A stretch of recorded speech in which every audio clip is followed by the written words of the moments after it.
Hello, welcome back to Yathra's kitchen. എന്തൊക്കെയുണ്ട് വിശേഷങ്ങൾ? പിന്നെ ഉണ്ടല്ലോ, ഇന്ന് നമുക്ക് ഉരുളക്കിഴങ്ങിന്റെ കുറച്ച് പരിപാടിയാണേ. എന്നാന്നറിയാവോ, ഈ ഉരുളക്കിഴങ്ങ് കൊണ്ടേ നമ്മളെല്ലാവരും മെഴുക്കുവരട്ടിയൊക്കെ ഉണ്ടാക്കാറുള്ളതല്ലേ. എന്നാലും ഇതുപോലെയൊക്കെ ഉണ്ടാക്കാറുണ്ടോയെന്ന് ഒന്ന് നോക്കിയിട്ട് പറയണം കേട്ടോ. അപ്പോൾ അതിനായിട്ട് ഇതാ കുറേ ഉരുളക്കിഴങ്ങ് എടുത്തിട്ടുണ്ട്. ഇഷ്ടമുള്ള കറിയാകുമ്പം ഇത്തിരി കൂടുതൽ ഉണ്ടാക്കി വെച്ചാലും നഷ്ടമാവത്തില്ലല്ലോ. എന്നാൽ പിന്നെ അതിനെ ഒന്ന് ചെറുതായിട്ട് ചുരണ്ടിയും പിന്നെ ചെറുതായിട്ട് തൊലിയൊക്കെ ചെത്തി ഒന്ന് പടയെന്നൊന്ന് ക്ലീൻ ചെയ്തെടുക്കാം കേട്ടോ.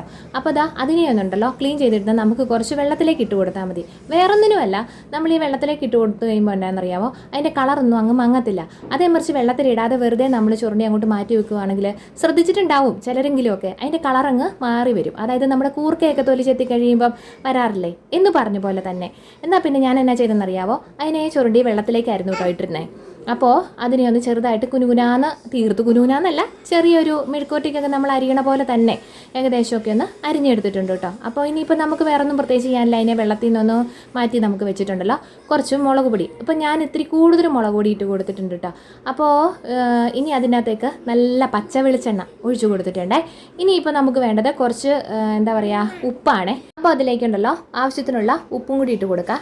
ഇനി പിന്നെ നമുക്ക് വേണ്ടത് ഒരു സവോള. ഞാനൊരു മീഡിയം സൈസിലുള്ള സവോളയായിരുന്നു എടുത്തിരുന്നത് കേട്ടോ. അപ്പോൾ അതും ഏകദേശം അതുപോലെ തന്നെ അരിഞ്ഞെടുത്തിട്ടുണ്ടേ.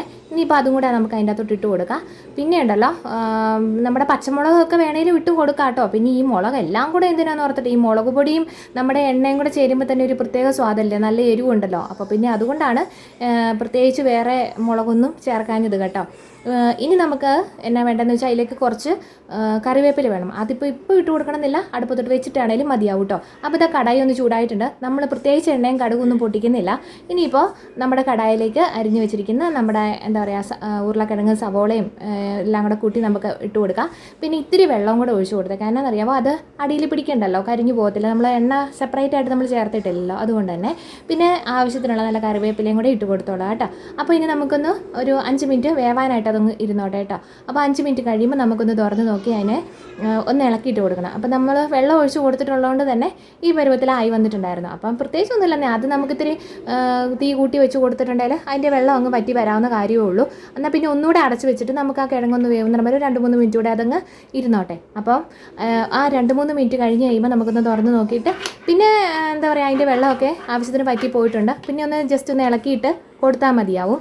കുറച്ച് നേരം കൂടെ നമുക്ക് അതിനെ അങ്ങ് തുറന്ന് വെച്ച് ഇളക്കിയിട്ടങ്ങ് കൊടുത്തേക്കാം കേട്ടോ. അപ്പോൾ ആവി വെള്ളം എല്ലാം അങ്ങ് വലിഞ്ഞും പൊക്കോളും. പിന്നെ പോയിട്ട് അതിൻ്റെ അകത്ത് ഉള്ള വെള്ളമാണെങ്കിലും അതങ്ങ് പൊക്കോളൂല്ലോ. അപ്പോൾ അതാ നല്ല അടിപൊളിയായിട്ട് കിട്ടിയിട്ടുണ്ട്. നന്നായിട്ട് വെന്തിട്ടുണ്ടെന്ന് അറിയാം, എന്നാലും ജസ്റ്റ് ഒന്ന് നോക്കുക ചെയ്ത് അത് വെന്തിട്ടുണ്ടോ ഇല്ലയോ എന്നുള്ളത്. അതുകൊണ്ടാണ് ഇങ്ങനെ കിള്ളിയിട്ട് നോക്കിയതേ. അപ്പോൾ നല്ല ഒരു എന്താ പറയുക, ഈ മുളക് പൊടിയും നമ്മുടെ നല്ല പച്ച വെളിച്ചെണ്ണയും കൂടെ ചാലിച്ച് കഴിയുമ്പോൾ ഒരു രുചിയുണ്ടല്ലോ എന്ന് പറഞ്ഞ പോലെ തന്നെ നല്ലൊരു പ്രത്യേക സ്വാദാണ് ഇങ്ങനെ ചോറിനായിട്ട്. നല്ല ചൂട് ചോറിനകത്തോട്ട് ഈ കിഴങ്ങും മെഴുക്കുവരട്ടിയും കൂടി ഇട്ടിട്ടുണ്ടല്ലോ, വിരകി കഴിക്കുമ്പോൾ എന്ത് രുചിയാണെന്ന് പറയാം, നാവിലിങ്ങനെ വെള്ളം ഊറി വരും. അടിപൊളി ടേസ്റ്റാണ്. അപ്പോൾ ചെയ്യാത്തവരാണെന്നുണ്ടെങ്കിൽ ഒരിക്കലെങ്കിലും ഒന്ന് ചെയ്ത് നോക്കണം കേട്ടോ. വെറും സിമ്പിളല്ലേ, കടുക് പൊട്ടിച്ചില്ലെങ്കിലും അതിൻ്റേതായ യാതൊരുവിധ കുഴപ്പമില്ല. അപ്പോൾ ഈ വീഡിയോ ഇഷ്ടമായെങ്കിൽ ലൈക്കും ഷെയറും സബ്സ്ക്രൈബും കമൻറ്റും ചെയ്യാനായിട്ട് മറക്കരുത് കേട്ടോ. അപ്പോൾ ടാറ്റാ.